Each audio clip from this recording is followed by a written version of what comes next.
seated.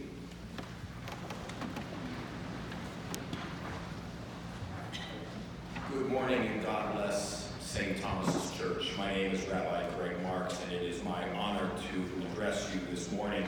I would like to begin with a very important spiritual message, and that is Tim Steve's son will be on NCISLA tonight, 9 p.m. on NBC.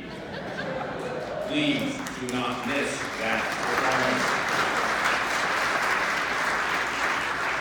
I did that because it would be self-serving if he announced it. I thought I could do it and it wouldn't be a problem. I would like to begin my homily this morning by asking you to do something for me.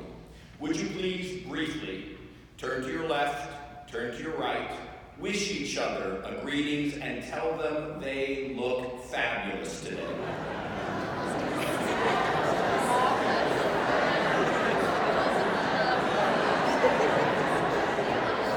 Whenever I do that in my congregation, it's always hard to come back and get people to stop talking. You guys are no different. So I want to begin with a very serious topic, and I want to share with you a true fact that has happened in our community, and many of us may not even be aware of it, and that is that St. John's Lutheran Church in Ambler, that has been there over 100 years, a few months ago closed its doors. The church could no longer support itself as its membership was dwindling, the facility was decaying, and they just decided to close their doors. They are gone. And this was a church that had been a staple, a foundation of the Ambler community. I have been at that church and spoken at that church a number of times. Their pastor has spoken in my congregation, and I stood with them, frankly, as did other members of the Wissahickon Faith Community Association, as they stood up against white nationalists. They had put a sign outside their church, and the church was threatened by them, and we all came together and celebrated Sunday morning services, rabbis and ministers together, but it was not enough. They are sadly closed for business. We are witnessing all across this country before our very eyes not just climate change, we are witnessing cultural change. A staggering number of synagogues and churches are closing and merging. In my movement, Reform, Conservative, Orthodox. In your movement, mainline Protestant churches, even evangelical houses of worship are contracting. And it is not just the liberals who are in trouble. Even the right wing is struggling to survive. And I mention this to you because churches and synagogues are not just places of faith. They are places of social capital, of community, where we care about each other, where we turn to our right and our left politically and build community. Here we debate each other, we talk to each other, we care for each other, and we try to have a positive impact on this world, where we tear down the walls of loneliness and build what is essential for our world. This past summer, I went to the Chautauqua Institute, and if you have not been there, I highly recommend it. And there I studied with an NYU professor, Eric Klinenberg, and he taught me a phrase I'd like to share with you this morning. It's called social infrastructure. And he argues convincingly that our day and age is being transformed from a society where we used to have social networking to a world where essentially everyone is alone and civic life is rapidly becoming a phenomenon of the past. Of course, we need physical infrastructure. We need good roads and bridges for our society to function. We know all too well that our roads are filled with potholes, our transportation system is antiquated, in need of expansion, and it is costing our society billions of dollars in lost business opportunity. But we also need to recognize that as important as physical infrastructure is, so is social infrastructure. In fact, I would argue, for a healthy society, it is more important. Because it is through our social infrastructure, our oldest way of building character, we turn the individual I into the collective we. This is the place of alchemy where we turn selfish people into selfless people, egoists into altruists, self-striving into empathy, just me into compassion for the we. We all know it's true. Public engagement is down, and we are living a life of increased self-centeredness. We are shifting from a world of faith and communal involvement to a life that is defined by our jobs and our LinkedIn profiles. We're taking more selfies than ever before. In fact, just recently I learned that somebody fell off a cliff because they were constantly looking at themselves, backing up to get just the right view, and it caused their own death. And they're not taking pictures of other people, they're taking pictures of themselves. Take a look at the Philadelphia airport when you're there. Sit on a bench on one of the concourses, pick any concourse you want, and watch the people walking up and down to catch their flights. Nobody's talking to each other. Everybody is staring at their phones, almost as if they are the walking dead. Do you know that I recently learned that we are developing a bone spur in the back of our necks among young people because they're continually gazing down? Not only is our society changing, our very evolution is changing, and it's happening at breakneck speed. Public engagement is down, churches are in trouble, synagogues are in trouble, and where are people congregating? Amazon stores, Starbucks coffee shops, charter and cyber schools, and for a while, until they started closing, malls. I was just up at Montgomery Mall a few days ago on my day off Thursday with my wife Lori, and we walked around. It was empty. I would say approximately 20% of the stores are closed.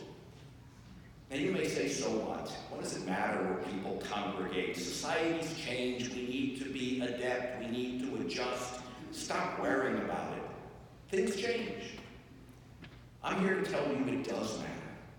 Because at malls, people talk about merchandise. At coffee shops, people talk about their job prospects and their resumes. They stare in isolation at their computer monitors and their phones rather than engaging with each other. But it's in places of worship where we talk about spiritual matters, physical matters. We discuss politics, civic engagement, God, things that matter.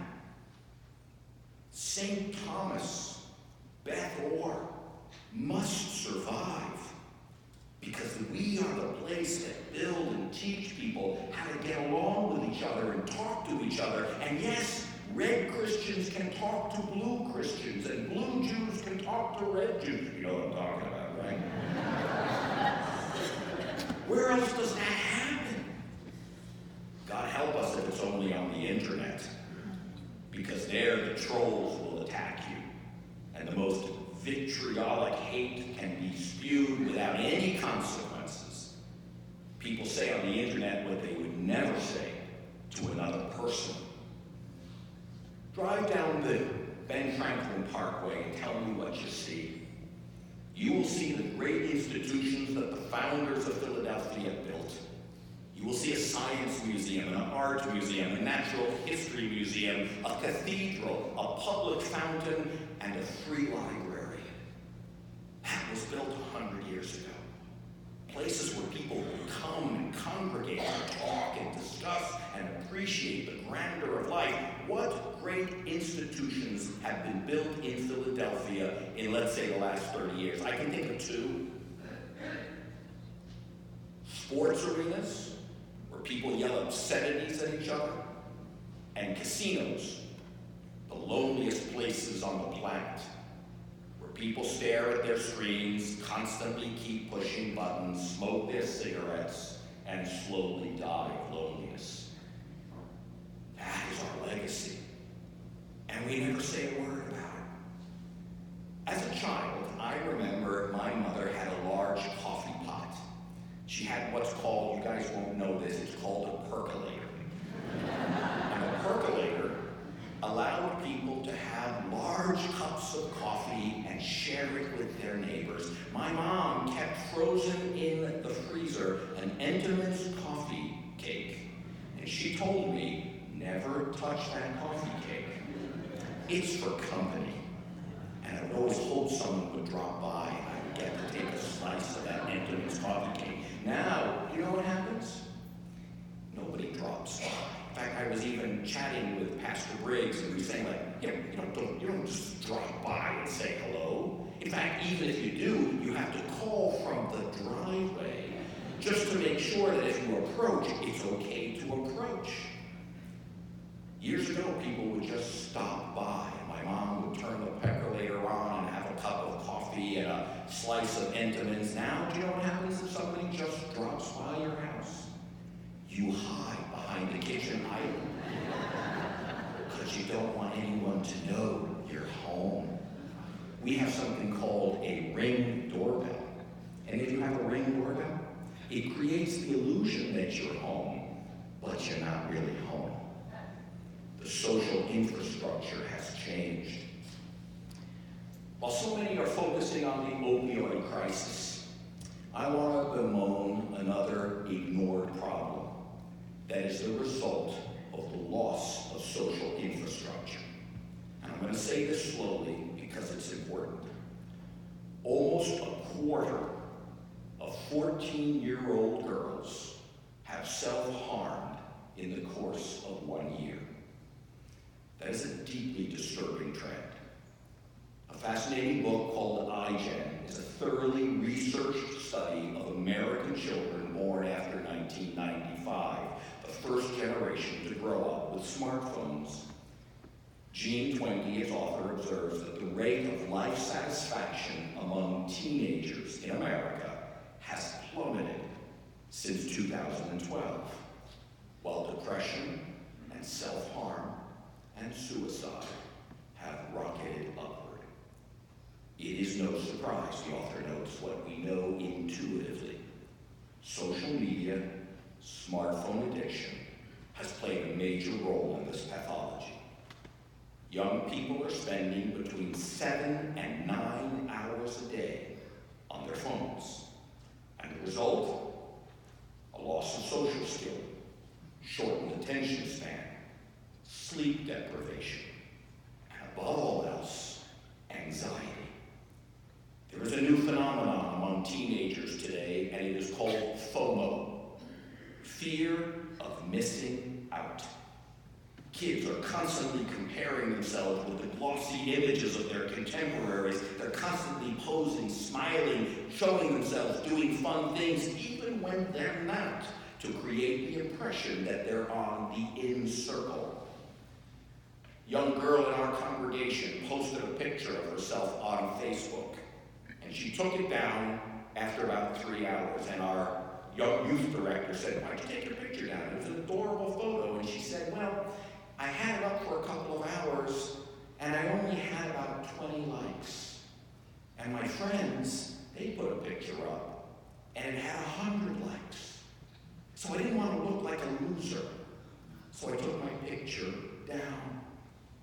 That is the tension our teenagers are confronting today because they are connected, but they're alone.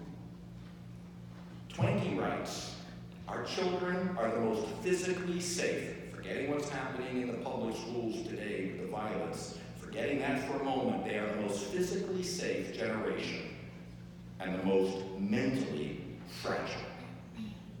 Alone, we are so alone. Without a shared history or a community, we are left as anxious individuals, lonely, depressed, vulnerable, struggling to survive in a world that is changing faster than we can bear and becoming increasingly unstable by the day. Elie Wiesel, the great Holocaust survivor and Jewish philosopher, once asked, "What does it mean to be a congregation?" It means to care about each other. Pray? We can pray at home.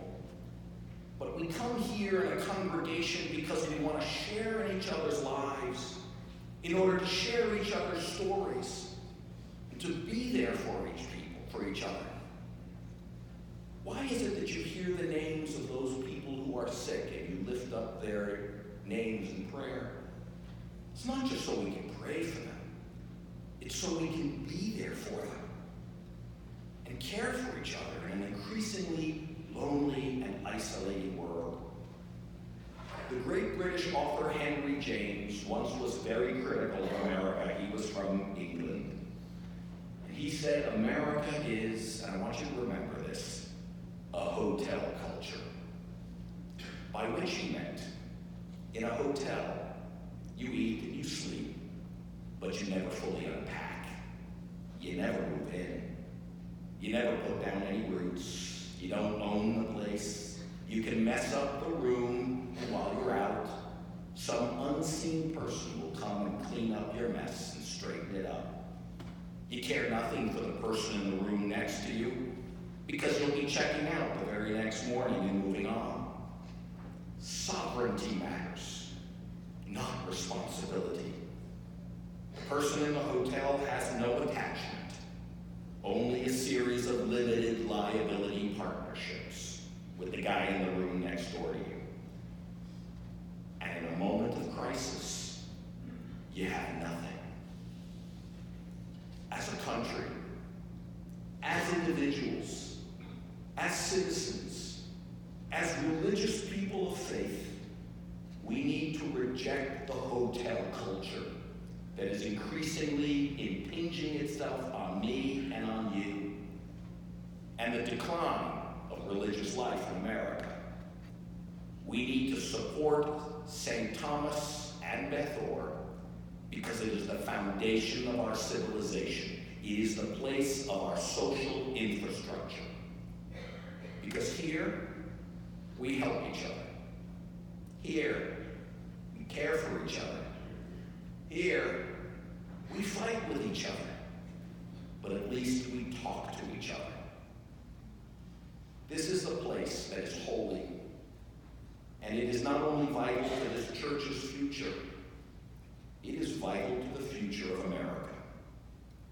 Because the foundation of America is in relationships.